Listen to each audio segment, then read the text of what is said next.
ഇല്ലടികളെ നമ്മുടെ മൃണാൾസ് ബ്ലോഗ് എന്ന് വെച്ച് കഴിഞ്ഞാൽ മൃണാൾസ് ബ്ലോഗ് എന്ന് പറഞ്ഞൊരു പുള്ളിക്കാരൻ അറിയാലോ. എന്ന് വെച്ച് കഴിഞ്ഞാൽ നമുക്ക് മൃണാൾസ് ഹംഗ്രി എന്ന് പറഞ്ഞ ഹോട്ടലിനെ കുറിച്ച് നേരത്തെ കുറേ പ്രശ്നങ്ങൾ നടന്നാണ് കൊച്ചിയിൽ. എന്ന് വെച്ച് കഴിഞ്ഞാൽ ഈച്ച വരുന്നു, പിന്നെ അത് വരുന്നു ഇത് വരുന്നു അങ്ങോട്ട് കുറേ പ്രശ്നങ്ങൾ. നിങ്ങൾ നമ്മൾ മുമ്പ് വീഡിയോ ചെയ്തിട്ടില്ല. മൃണാൾസ് ഹംഗ്രി എന്നൊരു പുള്ളിക്കാരൻ്റെ ഹോട്ടലിൽ ഈച്ച വരുന്നു വൃത്തിഹീനമായി എന്നൊക്കെ പറയുമ്പോൾ ആൾ പറയുന്നത് ഞാൻ വളർത്തുന്ന ഈച്ചയൊന്നുമില്ല. നമ്മുടെ ധർമ്മചേട്ടൻ പറഞ്ഞ പോലെ ഞാൻ വളർത്തുന്ന ഈച്ചയൊന്നുമില്ല, അത് അവിടെ നിന്ന് വരികയാണ്, എനിക്കൊന്നും ചെയ്യാൻ പറ്റില്ല എന്നൊക്കെ പറഞ്ഞിട്ട്. പിന്നെ എന്താ വെച്ച് കഴിഞ്ഞാൽ പുള്ളിക്കാരൻ്റെ മെയിൻ ടാക്ടിക്സ് എന്താ വെച്ച് കഴിഞ്ഞാൽ ചായക്കൊക്കെ വിലക്കുറവ്, ഊണിന് വിലക്കുറവ്. പക്ഷേ ഈ തരുന്ന ചോറ് മാത്രമായിരിക്കാം, നമുക്ക് സാമ്പാറിന് പൈസ, പിന്നെ അതുപോലെ അങ്ങനെ കുറേ സംഭവങ്ങളൊക്കെ അങ്ങനെയൊക്കെ ആണ് പുള്ളിക്കാരൻ ടാക്ടിക്സ്. അപ്പോൾ അതവിടെ നിൽക്കട്ടെ. അങ്ങനെ നോക്കുമ്പോഴാണ് കിട്ടാതെ ഞാൻ മിൽമനെ കുറിച്ച് പുള്ളിക്കാരൻ ഒരു വീഡിയോ ഇട്ടിട്ടുണ്ടായിരുന്നു 2 ദിവസം മുമ്പിട്ടാണ് കിട്ടാതെ. അത് റിയാക്ട് ചെയ്യാൻ എനിക്ക് മറന്നുപോയി കാരണം റിയാക്ട് ചെയ്യാമെന്ന് വിചാരിച്ചിരുന്നു. പക്ഷേ എന്ന് വെച്ചാൽ സമയം കിട്ടിയില്ല, നമ്മൾ ബിസിയായി പോകാനില്ല. അപ്പോൾ ഞാൻ ആദ്യം ഷോർട്സ് ഒന്ന് പുള്ളിക്കാരൻ പ്ലേ ചെയ്യാം, എന്നിട്ട് ഞാൻ ബാക്കി പറയട്ടെ. അത് സംബന്ധിച്ച് ഷോർട്സിൽ പുള്ളിക്കാരൻ പറയുന്നുണ്ട് എത്രയോ പെർസെൻറ്റേജ് മിൽമയിൽ ഇത്ര പെർസെൻറ്റേജ് പാലിൻ്റെ സംഭവം ഉണ്ട്, അതിൻ്റെ ഇതെന്നൊക്കെ പറഞ്ഞിട്ട് കുറേ സംഭവങ്ങൾ പറയുന്നുണ്ട്. അപ്പൊ ഞാൻ ആദ്യം അതൊന്ന് പ്ലേ ചെയ്യാം, എന്നിട്ട് ബാക്കി പറയാം. ഓക്കെ. അമൂല്, മിൽമ തുടങ്ങിയ ബ്രാൻഡുകൾ ഹോസ്പിറ്റാലിറ്റി ഇൻഡസ്ട്രീനെ സീരിയസ് ആയി എടുക്കുന്നവരുടെ മുമ്പിൽ എപ്പോഴും ഒരു ചോദ്യം തന്നെയാണ്. 1 ലിറ്റർ നെയ്യ് അല്ലെങ്കിൽ 1 കിലോ ബട്ടർ ഉണ്ടാക്കാൻ 20 ചില്ലറ ലിറ്റർ പശുവിന്റെ പാല് വേണം എന്നാണ് കണക്ക്. അപ്പം മിൽമ ഇപ്പം കർഷകർക്ക് കൊടുക്കുന്ന വില വെച്ച് നോക്കിക്കഴിഞ്ഞാൽ 800 രൂപയുടെ അടുത്ത് വിലയുടെ പാല് വേണം. പാല് സംഭരിച്ച് ഒരു പ്ലാന്റിൽ എത്തിക്കണം അല്ലെ, വലിയൊരു പ്ലാന്റ് വേണം. അതിന് ഇൻവെസ്റ്റ്മെന്റുമായിട്ട് ബന്ധപ്പെട്ട കോസ്റ്റുകളുണ്ട്.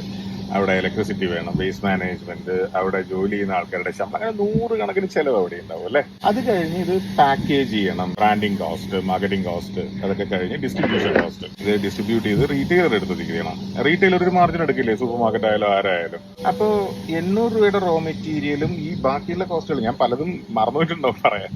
എല്ലാം കഴിയുമ്പോൾ 1000 രൂപയുടെ മേലെ കുറെ കൂടുതൽ പൈസക്കല്ലേ ഇത് വെക്കേണ്ടത്. എന്നിട്ട് ഇവരെങ്ങനെ ഇത് പകുതിയോ അല്ലെങ്കിൽ അതിന്റെ താഴെയോ വിലക്ക് ഇവർക്ക് വിൽക്കാൻ പറ്റുന്നത്? ഇവരിത് നഷ്ടത്തിൽ നോക്കുന്നുണ്ടാവുക. അമൂല് ആയിരക്കണക്കിന് കോടി രൂപ ലാഭം ഉണ്ടാകുന്ന കമ്പനിയാണ്. മിൽമ ആയാലും കോടിക്കണക്കിന് രൂപ ലാഭം ഉണ്ടാകുന്നുണ്ട്. പിന്നെ മിൽക്കിന്ന് എന്തെങ്കിലും എക്സ്ട്രാക്ട് ചെയ്ത്, പക്ഷെ ഇത് ഫാറ്റ് ആണ് പ്രധാനമായിട്ട് ഇതിലെ കണ്ടന്റ്. പിന്നെ മിൽക്കിൽ എന്താ ബാക്കിയുള്ള വെള്ളമോ അവരത് മിൽക്ക് വാട്ടറാക്കി വിൽക്കുന്നുണ്ടാവും. ഒരു പിടിയും കിട്ടുന്നില്ല ആലോചിച്ചിട്ട്. അതുകൊണ്ട് തന്നെ കൊള്ളാവുന്നൊരു ബിരിയാണിക്കാരൻ മിൽമയുടെ അമൂലിന്റെ നെയ്യ് കൊടുത്താൽ അംഗീകരിക്കില്ല. ഞങ്ങളാരും പൊതുവെ മിൽമയുടെ അമൂലിന്റെ ബട്ടറോ ഗീയോ ഒന്നും ഉപയോഗിക്കാറില്ല. ഒരു പിടിയും കിട്ടുന്നില്ല. എന്താണ് ഇതിന്റെ പരിപാടി?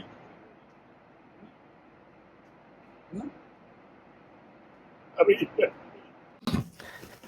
ഇയാൾ അഭിനയിക്കാണോ ഇല്ലാതെ ജീവിക്കണോ എന്ന് എനിക്കറിയില്ല കേട്ടോ. എന്ന് വെച്ച് കഴിഞ്ഞാൽ പുള്ളിക്കാരൻ പറഞ്ഞിട്ടുണ്ട് ഞാൻ മിൽമയുടെയും മറ്റേതിൻ്റെ ഒന്നും നെയ്യൊന്നും ഉപയോഗിക്കാറില്ല. പിന്നെ പുള്ളിക്കാരൻ എന്തിൻ്റെയാണെന്ന് അറിയില്ല ഇനിയിപ്പോൾ ഉപയോഗിക്കുന്നത്. ഇനിയിപ്പോൾ പുള്ളിക്കാരൻ തന്നെ മേക്ക് ചെയ്ത സംഭവമാണോ ഉപയോഗിക്കുന്നത് നമുക്കറിയില്ല. ആളൊരു ടിപ്പിക്കൽ മനുഷ്യനിലാണല്ലോ, എവിടെ നോക്കിയാലും കുറ്റം കണ്ടെത്തുക. എന്നാൽ ആളുടെ സ്വന്തമായിട്ട് സംഭവങ്ങളൊക്കെ ഉണ്ട്, അതിനൊന്നും കുറ്റം കണ്ടുപിടിക്കുന്നത് മറ്റുള്ളവർ പറയുന്നതൊന്നും ആൾക്ക് പ്രശ്നമില്ല. ആൾ അവിടെ പോയി കുറ്റം കണ്ടുപിടിക്കുക, അന്യനിലെ മറ്റേ അമ്പിയാകാൻ നോക്കുക. പക്ഷെ അമ്പിയായി അവസാനം വേറെ ആരും ആകാതിരുന്നാൽ മതിയില്ലാറില്ല. എന്തൊക്കെയോ ആൾ ചെയ്യുന്നുണ്ട്, ആൾക്കേ അറിയുള്ളൂ അതിന്റെ പ്രശ്നങ്ങളും കാര്യങ്ങളൊക്കെ. പിന്നെ ഞാൻ പറയാൻ വന്നത് എന്താ വെച്ചാൽ ഈ പുള്ളിക്കാരൻ ഇങ്ങനെ ഓരോ സംഭവങ്ങൾ മൈന്യൂട്ടായ സംഭവങ്ങളൊക്കെ എടുത്ത് നോക്കുകയാണെങ്കിൽ പുള്ളിക്കാരൻ്റെ ഒരു ഹോട്ടലുണ്ട്, അതിലും മൈന്യൂട്ടായ കുറേ സംഭവങ്ങളൊക്കെ എടുത്ത് നോക്കണം. എന്താ വെച്ചാൽ ഓഡിയൻസ് ഒക്കെ കുറേ അത് വൻ ചർച്ച വിഷയമാണ് കേട്ടോ. ഓഡിയൻസ് ഒക്കെ ഇപ്പോൾ അവർ കഴിച്ചു വന്നിട്ട് റിവ്യൂ കാര്യങ്ങളൊക്കെ പറയുന്നുണ്ട്. പിന്നെ പഴയ എന്തൊക്കെയോ സംഭവങ്ങൾ നടന്നതാണ്, മനസ്സിലായി. അപ്പോൾ ഇതിനെക്കുറിച്ച് എനിക്ക് വലുതായിട്ടൊന്നും പറയാൻ തോന്നുന്നില്ല. നിങ്ങൾക്ക് എന്താ തോന്നുന്നത് നിങ്ങൾ കമന്റ് ചെയ്യാതെ പറയുന്നുള്ളൂ. ഇനിവേ മൃണാൾസ് ഹംഗ്രി പുള്ളിക്കാരൻ കുറ്റങ്ങളൊക്കെ കണ്ടുപിടിക്കട്ടെ, പുതിയ സംഭവങ്ങൾ കണ്ടുപിടിക്കട്ടെ. ഇനി ആൾ തന്നെ ഇതിൻ്റെ ഒരു സ്വന്തമായിട്ട് നെയ്യ മറ്റെന്തെങ്കിലും ഉണ്ടാക്കുകയാണെങ്കിൽ അതും നല്ലത്. കാലിൻ്റെ വിഷയമല്ലേ നോക്കാവില്ല നമുക്ക് എന്തായാലും.